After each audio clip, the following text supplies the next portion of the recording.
السلام علیکم ورحمۃ اللہ وبرکاتہ۔ بسم اللہ الرحمن الرحیم۔ انشاءاللہ آج ہم 8ویں پارے کے اہم پوائنٹس دیکھیں گے۔ سب سے پہلے ہم نے دیکھا تھا کہ حجت باز شخص کون ہوتا ہے، جو دین کی بات ماننا ہی نہیں چاہتا، چاہے آسمان سے فرشتے اترتے دیکھ لے یا مردوں کو باتیں کرتا سن لے تو بھی وہ ایمان نہیں لے کے آئے گا۔ جیسے کافر کہتے تھے نا کہ ہم تب ایمان لے کے آئیں گے جب آسمان سے فرشتے اتریں اور مردے باتیں کریں، تو اللہ تعالیٰ فرماتے ہیں کہ تو بھی یہ ایمان نہیں لے کے آئیں گے۔ خواہش کی پیروی کرنا کیا ہوتا ہے؟ یعنی علم آپ کے پاس نہیں ہے لیکن اس کے باوجود آپ لوگوں کو بھٹکائیں، خود بھی اپنی خواہش کی پیروی کرتے رہیں کہ میں یہ چاہتا ہوں، میری یہ خواہش ہے وغیرہ، جبکہ خواہش کی دین میں کوئی گنجائش نہیں ہے۔ حکم صرف اللہ تعالیٰ کا ماننا ہے۔ سلامتی والا گھر کون سا ہے؟ جنت۔ جو کسے ملے گا؟ جو حق کو قبول کرتا ہے اور اچھا عمل کرنے کا اجر ملے گا ایک انسان کو۔ اللہ تعالیٰ سے دعا ہے کہ اللہ تعالیٰ ہمیں بھی وہ سلامتی والا گھر نصیب کر دیں، آمین۔ حرام اعمال کون سے ہیں؟ شرک کرنا، والدین سے بدسلوکی، قتل کرنا، ماپ تول میں کمی کرنا، عدل نہ کرنا، وعدے توڑنا وغیرہ۔ غل کیا چیز ہے؟ غل سے مراد ہے کینہ، کدورت۔ جنتی لوگوں کو جب جنت میں بھیجا جائے گا تو اس سے پہلے ان کے دلوں کو صاف کر دیا جائے گا، یعنی ان کے دلوں سے کینہ کدورت نکال دی جائے گی، سبحان اللہ۔ اصحاب الاعراف کے بارے میں ہم نے پڑھا تھا کہ وہ کون لوگ ہوں گے؟ جو فیصلے کے منتظر ہوں گے، جن کے نیک اعمال اور برے اعمال برابر ہوں گے۔ جنت اور جہنم کے درمیان ایک دیوار ہے جسے اعراف کہا جاتا ہے، اس پہ بیٹھ کے وہ انتظار کر رہے ہوں گے۔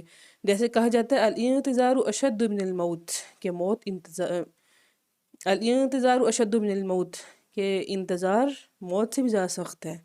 اسی طرح وہ بھی انتظار کر رہے ہوں گے۔ انبیاء کو اللہ تعالیٰ نے کیوں بھیجا؟ ایک اللہ کی عبادت کی دعوت دینے کے لیے اور برے کام چھوڑنے کے لیے۔ جینا مرنا صرف اللہ ہی کے لیے ہونا چاہیے ایک انسان کا، یہی اللہ تعالیٰ اپنے بندے سے مطالبہ کرتے ہیں۔ شرح صدق سے نصیب ہوتا ہے۔ جو شخص ہدایت کی دعا مانگتا ہے پھر اللہ تعالیٰ اس کا سینہ کھول دیتے ہیں، عمل کرنا اس کے لیے آسان ہو جاتا ہے۔ صراط مستقیم کیا ہے؟ دین قیم، جو ابراہیم علیہ السلام کا دین تھا، دین حنیف۔ نیکی برائی کا بدلہ اللہ کے ہاں کیسے ملتا ہے؟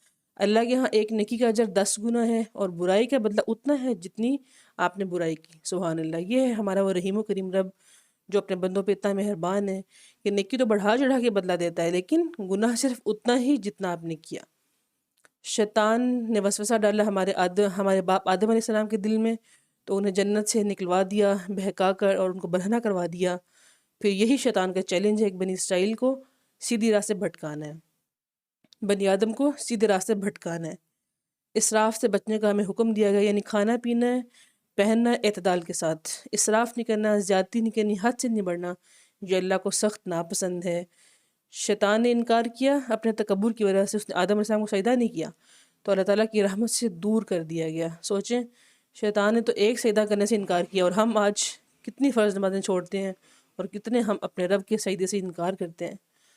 اللہ تعالیٰ سے دعا ہے کہ اللہ تعالیٰ ہمیں شرح صدر نصیب کریں، ہمیں شیطان کے وسوسے سے اپنی حفاظت میں رکھیں اور ہمیں دین کی سمجھ دیں، آمین یا رب العالمین۔